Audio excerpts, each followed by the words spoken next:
Let me tell you of the days of high adventure.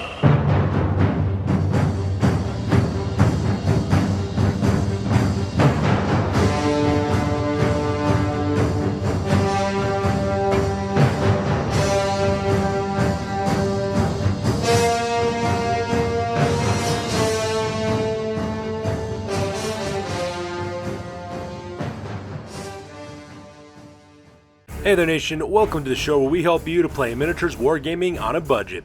It is I, Commander CheapSkate, and we are back with another episode of the Golden Age. This is battle report number 73, and this one's actually kind of a special battle report for this channel, and the reason why is because we're trying out a brand new gaming system that we came up for Warhammer battle reports called Warhammer Roulette. And if you're wondering how that kind of gaming system works, it's pretty simple. What ends up happening is that I roll several factors to determine exactly what kind of game it is. First of all, I roll to figure out what army I'm going to play. The 9 armies that we have in our studio, I randomly roll to figure out which one I'm going to play on that one. The second value thing I roll is I roll another value again to determine what army I'll be fighting up against, so which opponent I'll be facing. So it's totally random, both the army I'm playing as well as the opponent I'm facing. And at the same time, the third value, what we roll for, is how many points we're actually going to be playing at. So that way, it's always a new game, it's always a new challenge, and I have no idea what to expect, and try to make the best out of it as well. I'll just try to make things up, just make things up a little bit on the battle reports, and to make them a little bit more interesting. And we're trying to experiment with this Warhammer Roulette style. If you guys like this kind of style, if you think it's kind of interesting, put it down in the comments, tell us what you guys think. Or if you want to see us play back at 3,000 points like always, let us know. Just kind of a neat little way to try to experiment to see exactly how we can change things up a little bit for the battle reports. So in this one, it is a 1,000 point battle report this time around, and this time I am playing the Legion of the Hellmouth with my Ogre Kingdoms army at 1,000 points. Will be extremely challenging to field army at that value, and I'm going against my buddy Iron Major. This is the guy who makes all the terrain on our videos. So if you like his terrain, put a comment in the video so that way he can see it, because I think he'd really appreciate what you guys have to say about his stuff, because we think it's absolutely fantastic. And he's playing the Fellhold Nation of the Dwarves. So we're throwing it down at 1,000 points on a totally random point value in armies. So with that being said, ladies and gentlemen, we're going to play some background music real quick. If you want to see exactly what we're bringing for this one, go ahead and pause and take a look at your own leisure. So with that being said, let's get this battle report on a roll. Crom, I've never prayed you before. I have no tongue for it. No one, not even you, will remember if we were good men or bad, why we fought, or why we died. No. All that matters is that two stood against many. That's what's important. Valor pleases you, Crom. So grant me one request. Grant me revenge. And if you do not listen, then the hell with you. Assemble the army! Alright, so the scenario rules for this one is Battle Line. This one has standard deployment rules as well as standard victory conditions, and is the most typical game of battles that we use for Warhammer Fantasy Battle. So with that being said, let's go talk about the battle plan real quick. So here is an overhead view of the entire of the battlefield. As you can see, we're playing our 4x4 table this time around, and that's because we're playing at 1,000 points. Iron Major's Dwarves are playing on the far side of the table, and I am playing on the near side of the table. Looks like we're fighting our way through a town on the way to some castle gates, is what the battlefield looks like on this one. As you can see here, pretty much the plan is to move across the battlefield as quick as I can, try to wheel down some of his infantry forces with some long-range fire from my powder gangers, and then engage them in close combat as well. That's pretty much kind of the plan I'm going with on this one, just because I'm playing ogres, and that's how best we roll. This dwarf army I'm going up against is still very shooting heavy, so that's going to be very difficult for me to go up against, so I'm just going to try to move as quick as I can and try to destroy him before my forces get defeated. So with the battle plan over, let's go talk about deployment real quick. Alright, so first off, starting on the left-hand side for my deployment for the Legion of the Hellmouth, we have CheapSkate Kingdoms Legion. It is a unit of 4 Iron Guns with Bellower as well as Standard Bearer. They got great weapons as well as heavy armor. And leading that unit is my General Taijin Khan, the Right Fist of Hell. He's a Slaughter Master. He's my General, the level 4 Lord of the Great Maw. He's got Fencer's Blades as well as Glittering Scales. And then right next to him in the middle there, that's Kulgul Khan, the Giant Breaker. He's my Bruiser. He's also my Battle Standard Bearer. He's also packing a great weapon and heavy armor. And he also has the Giant Breaker big name, giving him +1 to his strength. At the same time, he can't refuse challenges either. And right next on the right hand side, that is the Red Rovers as unit 3 Ogre Bulls. They got a Bellower as well as Standard Bearer. They also have hand weapons as well as Iron Fists. And finally, making my far right deployment, I have my Powder Gangers. It is unit 4 Lead Belchers, and they're equipped with Lead Belcher guns as well as light armor. And that's the only thing they're packing on this one, because it is really hard to build an army with 1,000 points for Ogre Kingdoms. Alright, so jumping over to Iron Mage's deployment zone on the top of the left-hand tower there along that castle wall, that is the Rememberer. It is a grudge thrower with a rune of penetrating, and it's nice and high above there, getting a good view of the entirety of the battlefield. And right below it, right in front of the castle wall, is the rest of Iron Mage's army. On the left-hand side, that is Clan Roadsalker, the Cursed Company, is a unit of 18 Dwarf Warriors at full command. They have hand weapons, shields, as well as heavy armor as well. Inside the unit are 3 characters. The first one is Ivar Bodison, Jarl of Fallen Holds. He's a Thane, he's also General. He's packing a great weapon, Gromroll armor, as well as a shield. And next to him is Per Rodison, which is a Steward of Valia. He's also a Thane as well. He's also Battle Standard Bearer with great weapon, Gromroll armor, as well as a shield. And the last character that's in this unit as well is Bobby and Sorg. He is a rune smith equipped with a great weapon, Gromroll armor, as well as a shield, and he also has a rune of spell breaking. And then right next on the right hand side, that is Clan Izmir, the Vengeful Ones, a unit of 18 Dwarf Quarrelers with full command. They got Dwarf crossbow, hand weapons, as well as heavy armor, and that pretty much makes up the deployment on this side. And finally, for his rare choice, on the very far right-hand side of the battlefield, on the top of the second tower, is the Decemberist. It is an organ gun that's equipped with the rune of accuracy, so it's got +1 to hit, as well as a rune of burning, giving it flaming attacks. And that pretty much makes up Iron Mage's deployment on this one. So with deployment over with, you go directly to the top of turn number 1, and Iron Mage and I roll off for initiative to see who will be going first. So that takes directly to the top of turn number 1 for the Ogre Kingdoms. I won the initiative on this one, and this photo is taken after the movement phase. And pretty much for the most part, I just march up my forces as quick as I possibly can, moving forward 12 inches. I move a State Comes Legion as well as the Red Rovers down that main thoroughfare up on the town on the left-hand side there, trying to close a distance up to the Dwarves, moving as quickly as I can. The only problem is that it is kind of a bottleneck situation, so my plan is to charge first with my Iron Guts, hopefully charge into the Dwarf Warriors on the left-hand side, and if there's enough room, charge Red Rovers over to the right-hand side directly into the Quarrelers, and that's pretty much my plan is eventually when I decide to go into close combat. At the same time, I only just move up my Powder Gangers up their normal moon allowance to 6 inches, so that way they can open fire at long range with their lead belcher guns directly into Clan Izmir. And that pretty much makes the move phase on this one. So here's a close-up of the movement phase. As you can see there, the State Comes Legion as well as Red Rovers are moving down the barrel, trying to head directly towards the main lines of the Dwarves to engage them in close combat.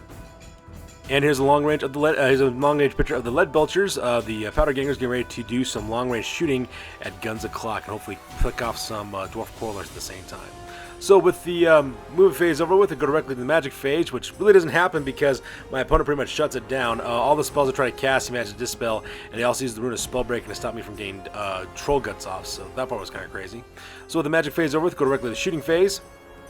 And the shooting phase, I managed to plink off 3 dwarf coolers I ended up doing. I actually got quite a number of shots off. I think I got 11 shots off when it was all said and done.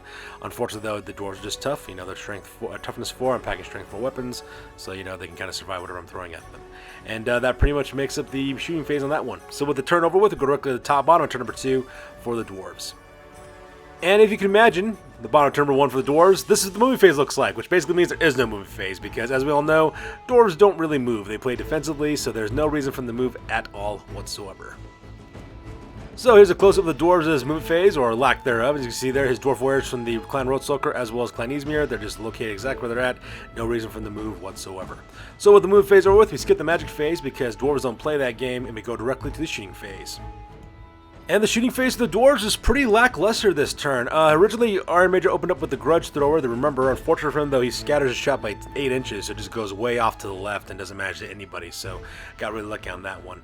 He decided to concentrate fire with the Clan Izmir. They opened up their crossbows directly into my Iron Guts of State Comes Legion. Managed to only put a wound on one of my guys as well, so that part was really, really nice. Could have totally gone the other way, so pretty lucky here on the left-hand side of the battlefield. And I got extremely lucky over here on the right-hand side of the battlefield because the Decemberist, the organ gun, opened fire directly into my lead belchers and magically put 2 wounds on it when it was all said and done. I think he rolled something like 8 shots totals when he ended up rolling in the end, and only a couple of them made it through, and only a couple of them wounds. So because of that, only carrying 2 wounds. Pretty lucky, all things considering, because usually dwarf shooting is very devastating. So with that being said, we go directly to the top of turn number 2. And we once again go against to the Ogre Kingdoms on this one, and this photo is taken after the movement phase as well. So the very first thing I do is I declare a charge with State Comes Legion, which goes tearing across the battlefield at 9 inches, just 1 inch short of actually getting a bonus impact hits. But I finally do make it. I close the distance directly into Clan Roadsalker, so that part was pretty cool. Now there is enough space between the house as well as the back end of the State Comes Legion for the Red Rovers to slip through and charge Clan Izmir, but unfortunately for me, though, I failed my charge, only went up 5 inches as a result of that. So because of that, not much really happened there. So because of that, I decided to move up my powder gangers once again their normal moon allowance of 6 inches. That way they can start firing at long range again to soften up those crawlers as best they can with some lead belcher gun goodness. And that pretty much makes up my move phase on this one. So here's a close-up of State Comes Legion charging directly into Clan Roadsoldier. I don't get the actual 10-inch charge roll, so I don't get the D3 impacts, but, you know, I'll take what I can get at this point. And here's a close-up of the Red Rovers filling their charge, as well as the Powder Gangers moving up their normal distances, so that way they can open fire with their lead belcher guns. So with the move phase over, we go directly to the magic phase. And I had a pretty successful magic phase, all things considered. I managed to get Troll Guts off on State Comes Legion, giving a +5 to their regen, so that part is really cool. And I also managed to get Toothcracker off onto my lead belchers, giving them +1 to their toughness, which is really good. So now these lead belchers are now toughness 5. However, there was a downside for getting that +1 toughness off on that unit, though. And that downside was I miscast, and I miscast 6 on that one. Klaatu, Narada. So the small blast template does go off, managed to hit both my Battle Standard Bearer as well as the Iron Gut behind me, as well as my General as well. But luckily though, when I rolled for my regen saves, I managed to roll perfect 5s and 6s on that one. So I managed to actually not suffer any injuries whatsoever from my Troll Guts regen save, which was pretty awesome, all things considered. So that part was kind of nice. The only sad part was, of course, is that I lost my power dice. So that takes us directly to Boomstick time, and I decided to open up with my lead belchers directly into Clan Easemere, the Vengeful Ones. Managed to kill another 3 Quarrelers at the same time. Did have to cause a panic check for that unit, but unfortunately for me though, Dwarves don't break, because Dwarves are as stubborn and as stalwart as the mountains, and they have leadership 10 and a Battle Standard Bearer, so they don't go anywhere. They just stand their ground. They just look at me beady-eyed, getting ready to open fire with me and some crossbows, so that part was kind of crazy. The combat phase, however, was an absolute slaughter. The first thing that happens is that my opponent declares a challenge with his general, and I decide to answer the call with Korgal Khan, because unfortunately Korgal Khan cannot refuse a challenge because the giant breaker big name. So because of that, the Dwarf Lord, the Dwarf Thane, as well as my Ogre go into battle, go into close combat together. In the end, when it was all said and done, the Thane managed about 2 wounds directly onto my Battle Standard Bearer, so that part was kind of sad. But Korgal Khan managed to put 5 wounds directly onto that Dwarf Thane. So because of that, Ivar Bodison, the Jarl of Fallen Holds, is killed right off the bat, and I also go 2 wounds over, which is pretty nice, which goes with the overkill bonus for the combat res. Close combat for the rest of the round is actually pretty lackluster for the most part. The Dwarves really didn't get much on. They managed to kill one of my Ogres by putting 2 more wounds on him, killing one of my Ogres off, and actually put a floating wound onto the second one as well. I, however, managed to kill 6 Dwarf Warriors when it was all said and done, so that part was pretty epic as well. So as you can probably guess, I got 6 points from actually defeating in close combat. I got 8 points for the overkill that I got from killing Ivar Bodison, the Jarl of Fallen Holds. I also have a charge in this situation as well, so that kind of brings up my score up to, I think it was 11. Is what ends up happening. It drops down by 1 point because they do have a rank bonus on me, but at the same time though, they have to roll snake eyes in order to stand their ground. Retreat! Retreat! Get the hell out of here! And unfortunately for Clan Roadsoldier, they do not roll snake eyes. They flee back 5 inches. I move up 7. I manage to run those dwarves down and chop them down to the last man, slaughtering all those dwarves and earning myself some juicy points, and at the same time cutting the dwarf infantry forces in half, which is always a good thing. Which of course takes directly to the bottom number 2 for the dwarves on this one, and once again the dwarves don't go anywhere because they're dwarves. Why would they want to move? I mean, everybody else has to move, but dwarves are just too good for moving, I guess. So here's a close-up of the not a movement phase that the dwarves end up having, and as you see there, Clan Easemere just basically stands their ground for the most part, and that's because they're packing crossbows, and if they move, of course, they can't shoot, and dwarves armed with crossbows they can't shoot aren't really Quarrelers, now are they? So with that, we skip the magic phase because dwarves don't play that, and we go directly to the shooting phase. And as you can see in this photo, once again, the grudge thrower, the Remember, opens fires and gets direct hit directly onto my Red Rovers. Managed to kill the poor guy who was in the center of the template, so that part was kind of sad. I managed to put 2 wounds directly onto my Ogres as well, so that part was super tragic. And to make matters worse, the Red Rovers are nowhere near my Battle Standard Bearer or my leader, so these guys have to take a break test on their unmodified leadership of 7. Needless to say, my Red Rovers failed that leadership test, and they ended up running back 11 inches, going all the way back to pretty much where they started from, because when Ogres run, they run far. That's what ends up happening for these guys, so because of that, they start making a break of the hills, not wanting to get hit by another flying boulder with some runes carved to the surface, cursing them in ancient Dwarven language.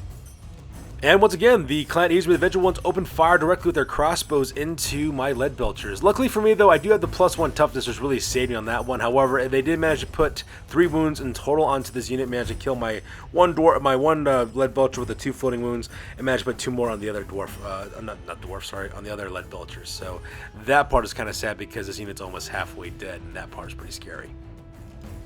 And then this happened. The Decemberist, the organ gun, opens fire directly into Kingdoms Legion.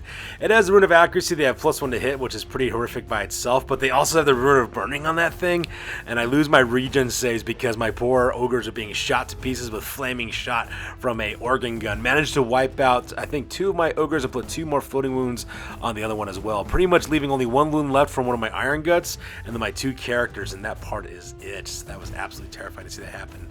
Luckily for me, though, I do pass my break test because my leader as well as my battle center bear on the same unit, but still, oh my god, that Decemberist, man, when it hits, it really hurts.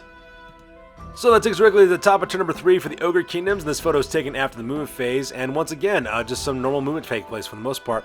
I move up my lead belchers, once again, their normal movement of 6 inches to head directly towards Clan Eastmere because I want another round of shooting at them with my lead belcher guns. I do also do a quick reform with my Kingdoms Legion on the top of the screen, so that way they can square off and then look at the back ranks of Clan Eastmere. My plan is to try to charge both my units in and catch them in a pincer attack, and hopefully I can destroy the dwarves that way as well.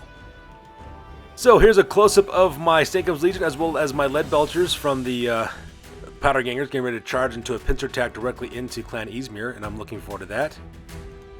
And here's a picture of an open space of ground at the bottom left-hand corner of the table. And if you're wondering, Commander CheapSkate, why are you taking a picture of an empty corner of the table? That's because at one magical time, there used to be 2 ogres from the Red Rovers that used to be there, and they were fleeing for their lives. And unfortunately for me, I failed their break test again, and they fled off, I think, another 12 inches, so these went off the edge of the table, and I lose that unit in the battle.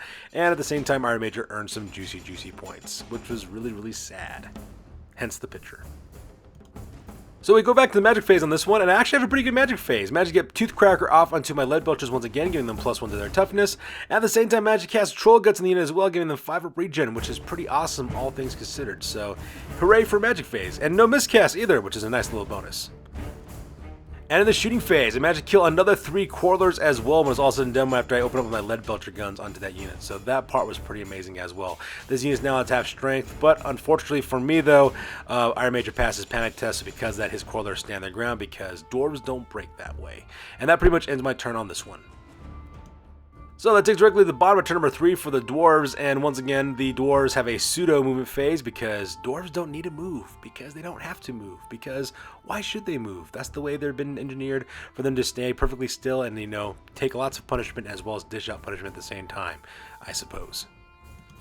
So here's a close-up of the move phase, the pseudo move phase that really isn't a move phase because dwarves don't need to move, and as you can see there, Clan Eastmere is just basically staring down the barrel of their crossbows directly into my lead belchers.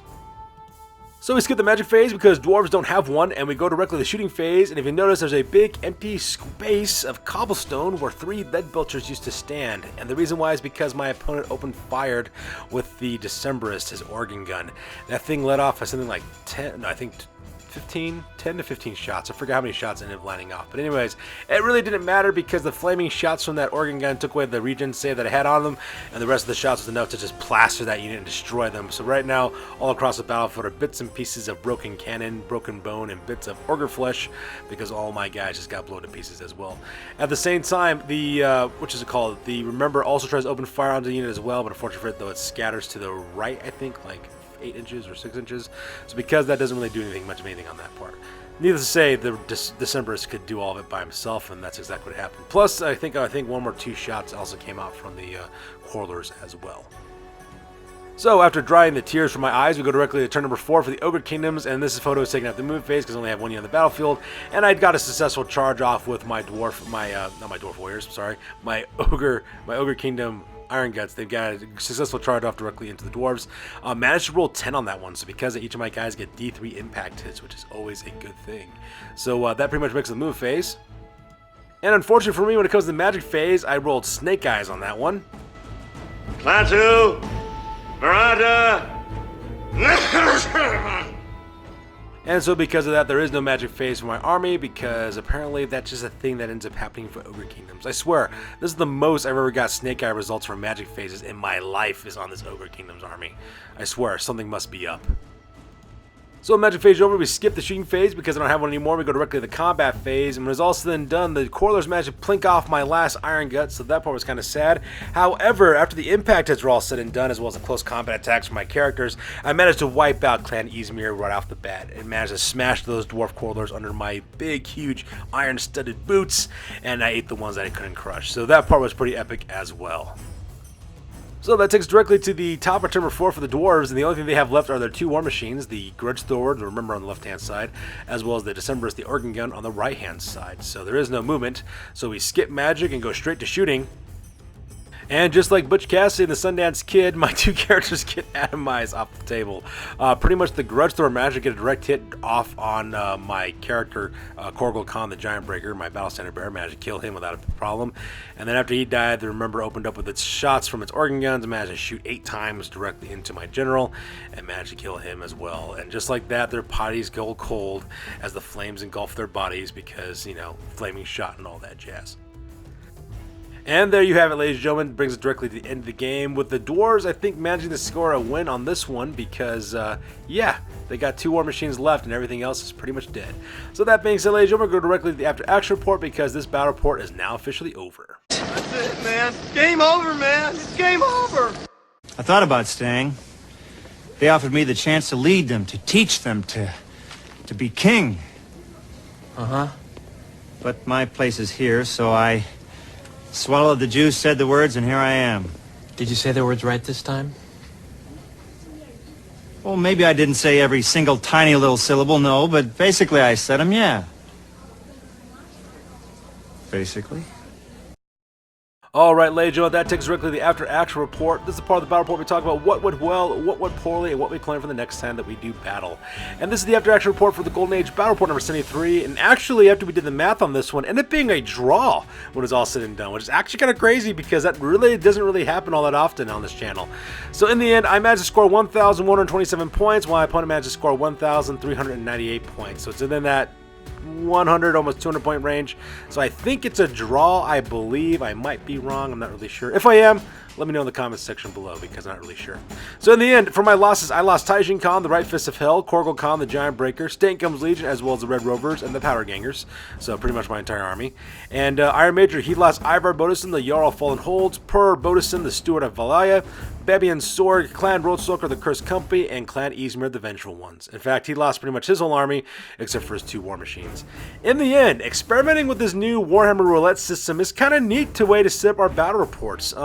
Having to use a random army, that I have no choice on what army I use, having it roll against a random enemy, so I can't prepare for anything, at the same time having a random point value, is actually a really huge trip for the most part. It was actually kind of interesting to see it.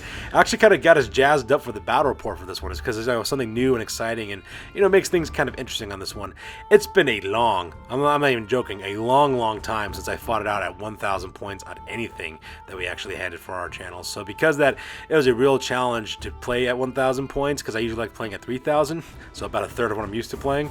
But at the same time, fielding Ogre Kingdoms at 1,000 points is really hard to do at the same time, so it was really fun. At the same time, it's also super challenging trying to cross the field of fire to close with the Dwarves where I'm being shot at the entire time as well. I think the only thing that really saved me was the fact that the Dwarves only had 1,000 points as well, so that pretty much, helped me out on that one as well.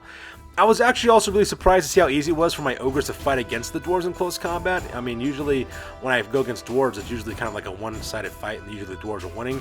But then again, everything in my army is strength 4, toughness 4 standard, so it could be the reason why it wasn't so bad for that most part. And like I said, it was funny watching Iron Major blast apart my 2 characters at the very end with the 2 characters I had left being shot to pieces by a Grudge Thrower as well as an organ gun. It was very cinematic, definitely reminded me of Butch Cassidy and the Sundance Kid when it was ending. So either way you look at it, though, it was an extremely fun game and very challenging, and as always, I am looking forward to another game of Warhammer Roulette to battle up against Iron Major. So tell us what you guys think about it. Feel free to like, comment, and or subscribe. Tell us if you like this format with the Warhammer Roulette game where we have random armies at random point values every single battle report. support. If you think it's kind of interesting, let us know. If you don't like that, you want to go see back the larger battles of 3,000 point standard, that's perfectly fine too. Let us know. We'll be here for you guys. So until Warhammer the Old World drops. So as always, you guys, check us out on Facebook, Blogger, as well as Instagram for all the latest greatest hobby news on this channel. That's good to do for this one, you guys. We'll catch you guys in the next one. Peace out and stay classy.